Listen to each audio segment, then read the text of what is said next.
Discussion items requested.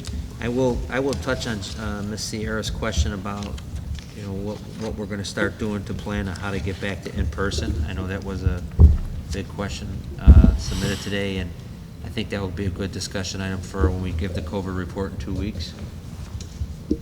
We're looking at a couple different things. So, just so that, because I know a lot of parents are asking. Right. I mean, at this point in time, we know it's not going to be anything during first quarter, to stick with what we discussed. Even though that there's some thoughts about a vaccine coming out in November, the thing that we'd still need to keep an eye on is the guidelines from IDPH, because if during cold and flu season, if they're still going to have that, if you have one symptom, you have to quarantine for 14 days.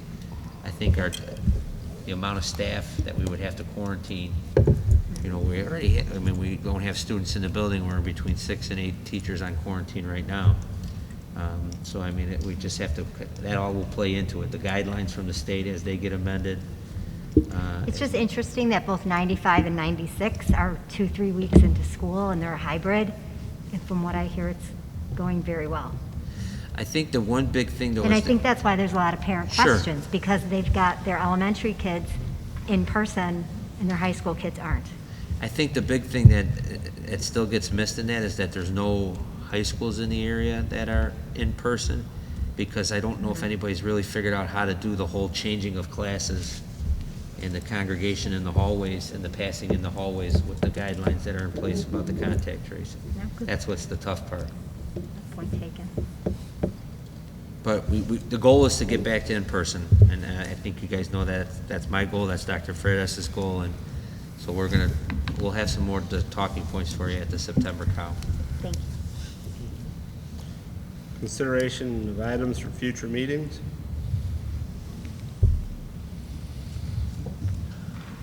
Okay, then closed session. Guess we need to read that. I will. Just have to make it bigger. Are you not ready?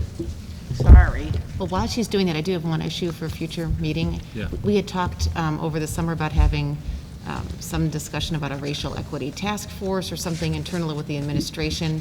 I know we've had a lot of things going on, but I don't want to lose sight of that as the school year gets up, so we can get an update on any progress on that front at the next meeting. It'd be appreciated.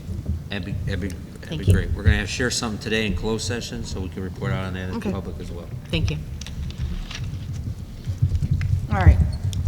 The Board of Education, Township High School, District 208, Cook County, Illinois, enters closed session for the purpose of considering appointment, employment, compensation, discipline, performance, or dismissal of specific employees of the public body or legal counsel for the public body, purchase, sale, or lease of real property, collective negotiations, and school safety. Second by Mr. Jacobson, roll call. Ms. Sierra? Yes. Ms. Towner? Yes. Ms. Salas? Yes. Mr. Durkin? Yes. Ms. Ruska? Yes. Mr. Jacobs? Yes. Yes.